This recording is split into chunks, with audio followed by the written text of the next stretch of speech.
Então, gente, vamos fazer a aula 7 aqui. Chegamos, né, ao Homo sapiens sapiens e agora a gente vai entrar na pré-história propriamente dita.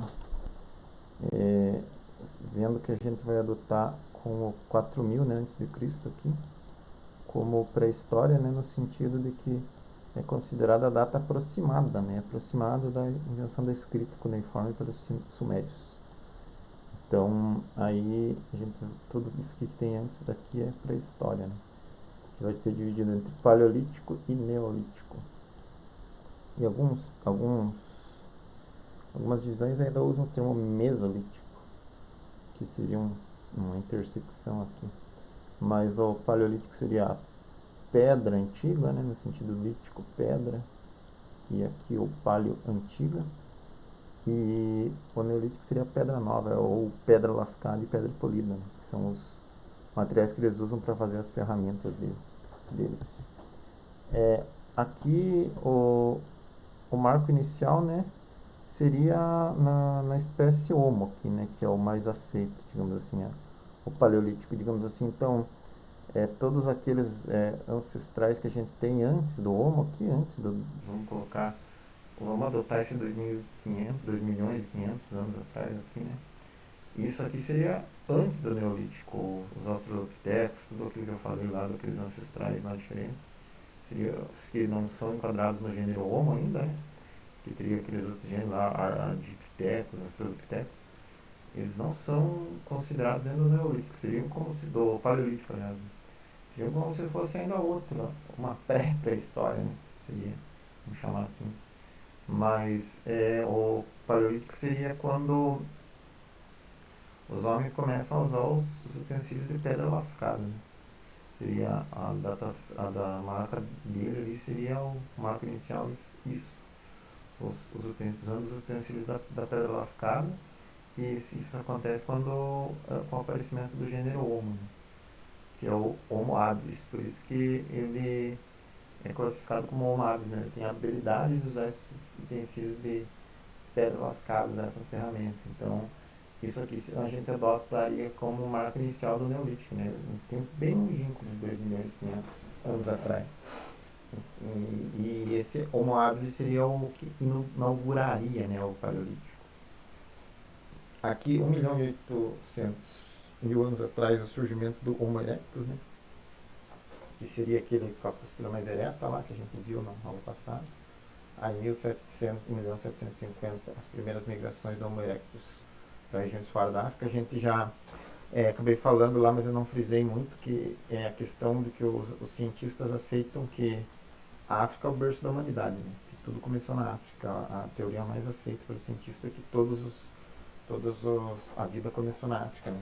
Então, que essas migrações eles começaram na África, foram se dispersando, que é como aquele mapinha que eu mostrei, né, da colonização. Tem até um estudo de uma arqueóloga chamada Rebecca Kahn, acho que é assim o nome dela, que ela fez uma pesquisa com relação a mitocôndria, chamando de DNA mitocondrial, que ela conseguiu ver que todas as mulheres, todas as pessoas descendem de uma mulher, porque todas as mulheres têm como se fosse o mesmo DNA mitocondrial, algo nesse sentido assim. E daí ela chamou de erva mitocondrial, de que todas as pessoas descenderiam dessa erva mitocondrial.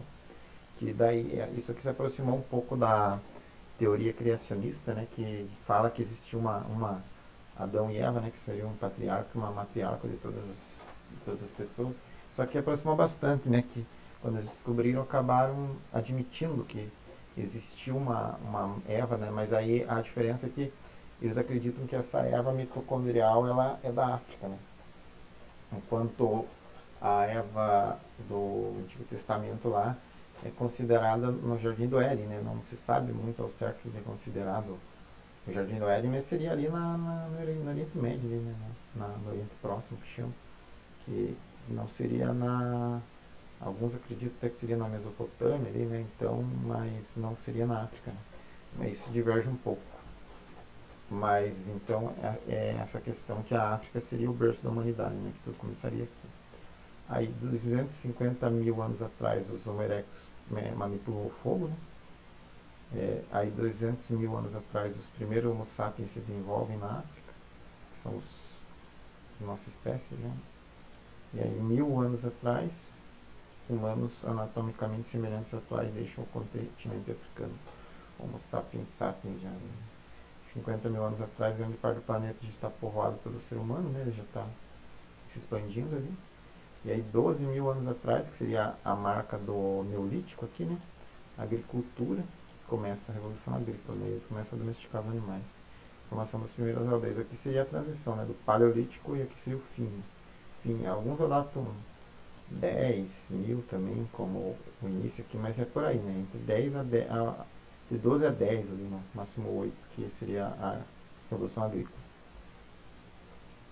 Então, como eu coloquei aqui num ponto de interrogação, né? Mas o Paleolítico começaria nesse 2 milhões, 2 milhões e 500 aqui, que o gênero Homo nasce, né? Que seria o Homo habilis, né? Que ele começa a usar os utensílios de pedra lascada, ele começa a conseguir manipular essas ferramentas.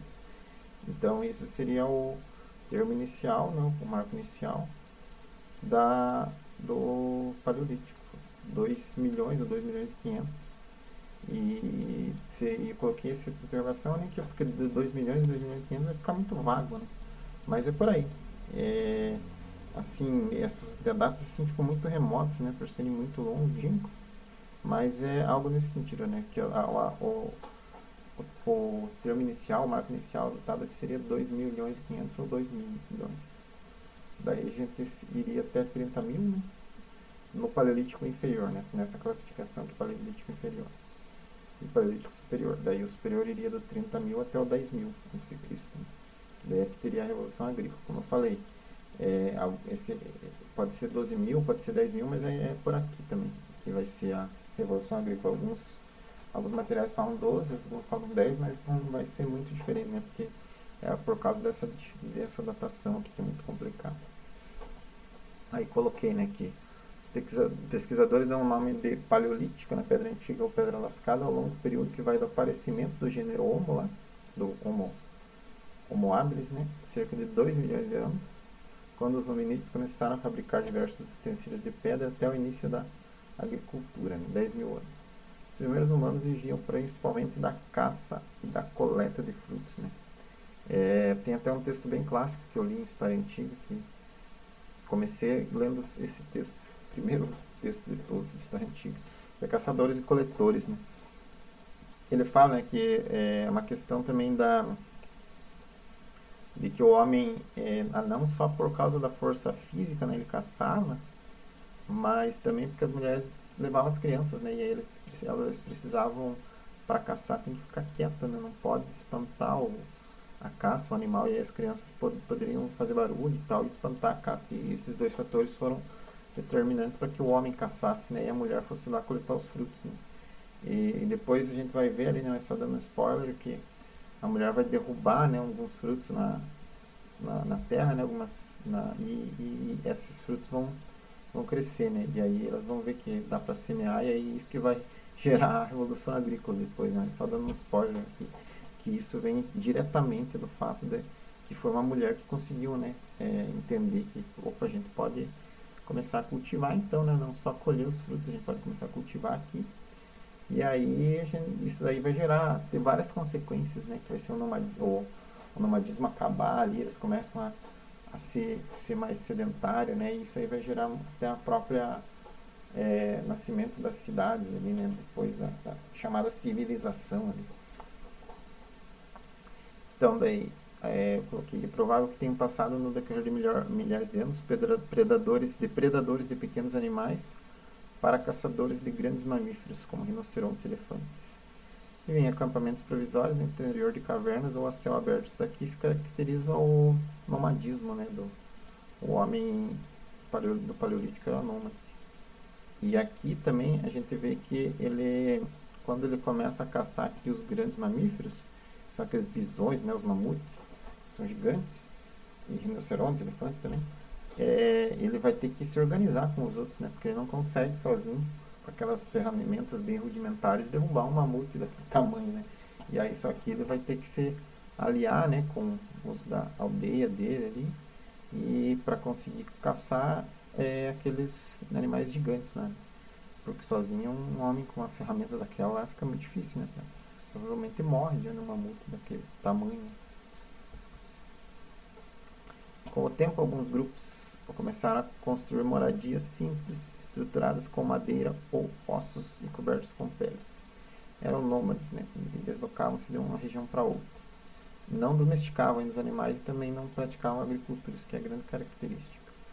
Como eu falei na outra aula, né, essa questão de ver esse domínio, né, do homem, que aqui dá para pensar quase que o homem como um animal, né, sem toda essa estrutura que a gente tem hoje, porque ainda que o ser humano dominou, né, os outros animais, o, o homem como raça em si, né, dominou os outros animais e hoje em dia facilita, né, pra gente, mas assim, se alguém, tipo, se eu for lá caçar um elefante, eu vou ter muita dificuldade, né, porque não é, mesmo eu sendo do gênero homem ali, é, é difícil, né, mesmo eu sendo mais inteligente que o elefante, eu vou ter que usar um arpão, alguma coisa, sei lá como que é o nome da arma lá. E para mim matar o elefante com uma coisa que não fui eu que inventei, né? Então nesse tempo aqui o homem estava quase animal, ele tinha só aquelas ferramentinhas ali, né, de pedra lascada. E ele aos poucos teve que se organizar, né? Parar e pensar, opa, como que eu vou derrubar esse mamute aqui? Então ele teve que se adequar à cooperação com os outros ali, né? E derrubar o mamute através de umas estratégias ali para matar, né? Que era bem difícil. Tem até um filme bem interessante sobre essa questão, né? Que é aquele Guerra do Fogo. Né? Era um filme que eu assisti na faculdade, entre aspas, assisti uns pedaços lá. Acho que até faltei na aula. Mas é o filme mais clássico, né? Que a gente vê bem interessante essas questões desse tempo da pré-história ali. E essa questão do homem dominar, né, todos os animais, que é fascinante, né? Sendo muito menor que os animais, aí ele consegue ser maior que o rei da selva, né? Que é o leão, consegue derrubar os leões. Aqui eu peguei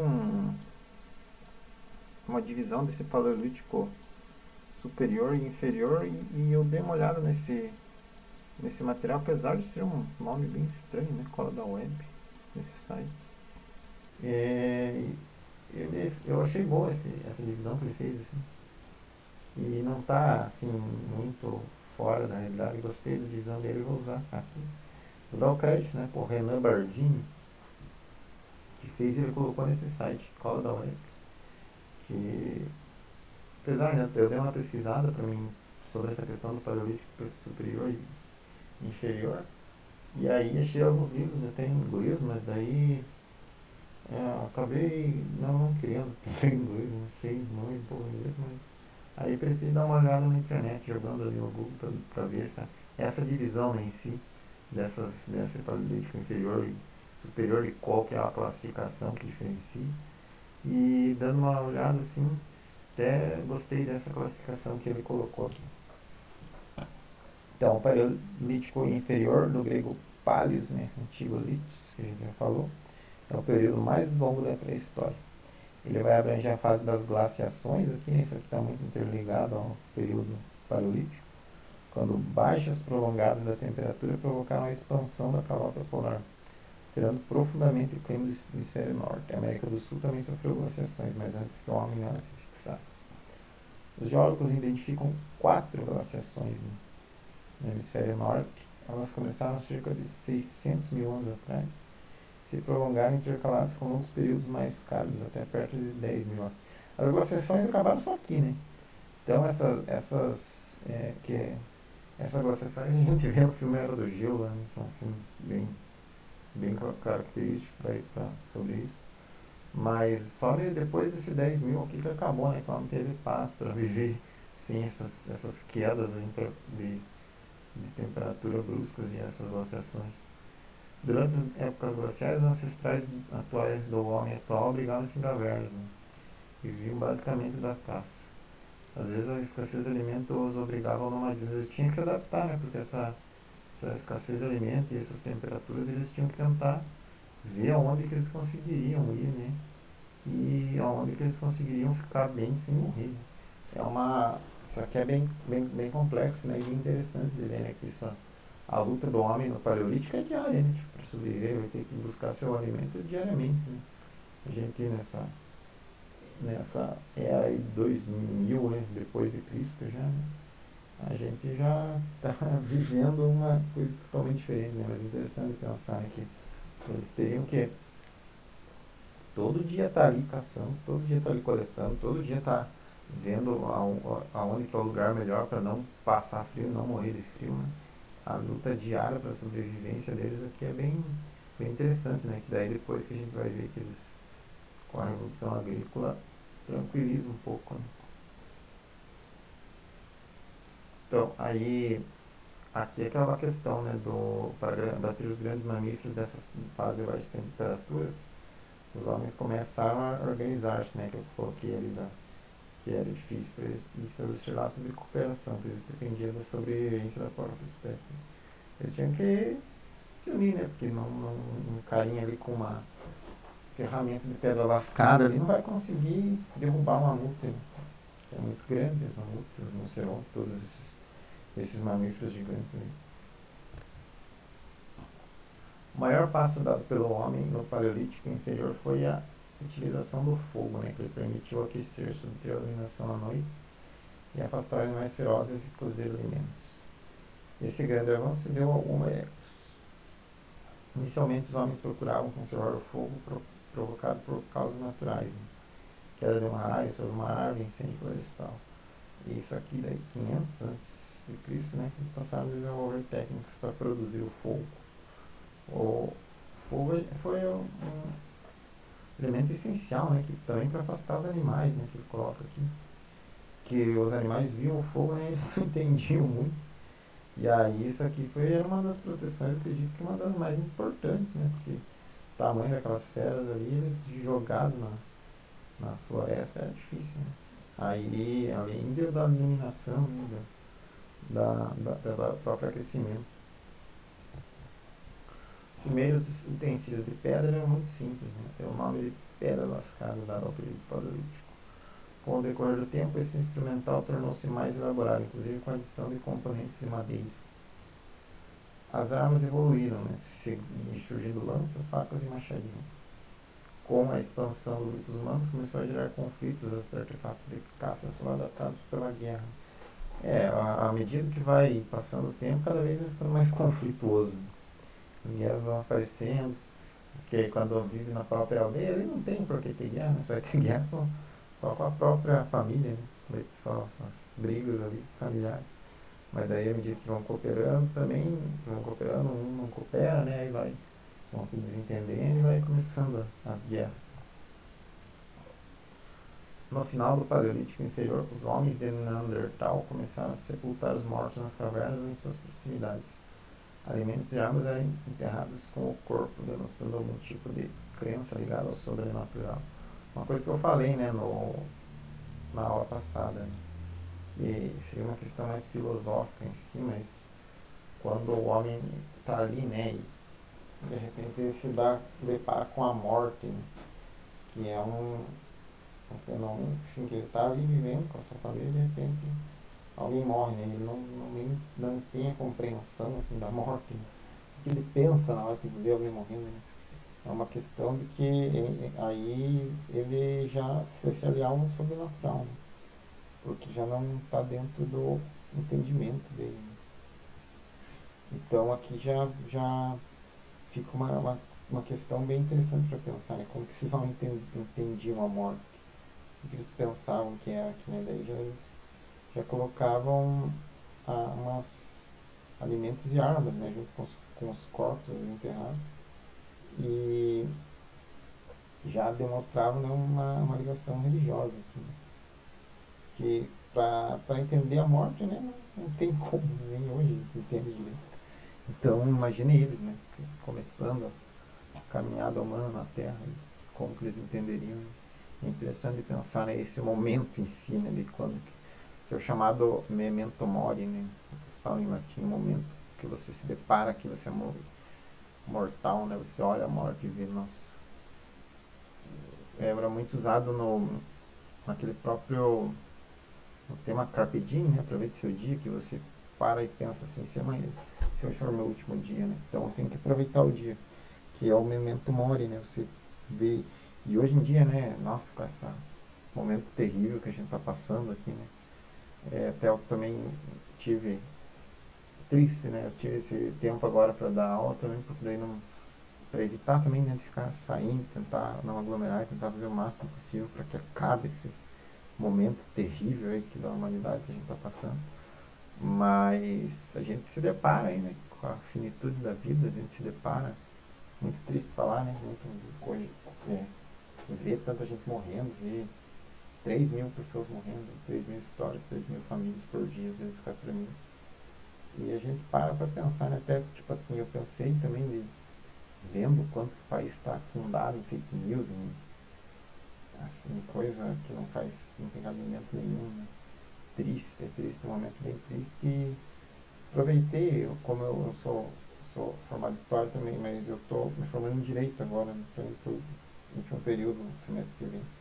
Eu trabalho, não trabalho na área de Direito, assim, não estou mais, fazia uns aninhos assim, que eu não dava aula de História, mas aí né, eu pensei, por que eu não dou umas aulas de História e aproveitar esse tempo também? Levar, né, dar um conhecimento, fazer alguma coisa de útil, assim, que ainda bem que eu estou fazendo home office, né, mas não tenho essa oportunidade, né, que é uma oportunidade que muita gente não está tendo, está tendo dificuldade financeira, enfim, estamos passando esse momento terrível, né, mas a gente daí pensa nessa questão desse memento mori, né, que seria o momento da morte, né, que você reflete sobre a vida, né, você pensa, nossa, eu estou aqui, mas a vida é um sopro, né? Como diz no próprio Bíblia. Você vai estalar os dedos e amanhã a gente vai ver mais 4 mil pessoas aí que estavam vivendo a vida delas normal e partiram, né? Então é um momento muito triste nessa pandemia que a gente usa para refletir, né? Deveria, a humanidade deveria tentar ficar melhor, né? Mas a gente sabe que eu, pelo menos como estudante não, né? Mas já como professor de história e estudante de filosofia, eu não acredito muito nisso, porque já vi o quanto que o homem é podre, né? O homem é mau parece por natureza, acredito um pouco na teoria do Hobbes, que, meu Deus, é muito desgraça, é nazismo, é bomba atômica, é todo mundo tentando fazer alguma coisa boa que depois é transformado em mal, né?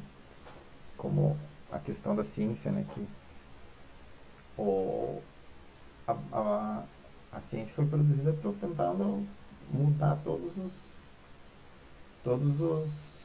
as mazelas, né, do homem, tentando melhorar.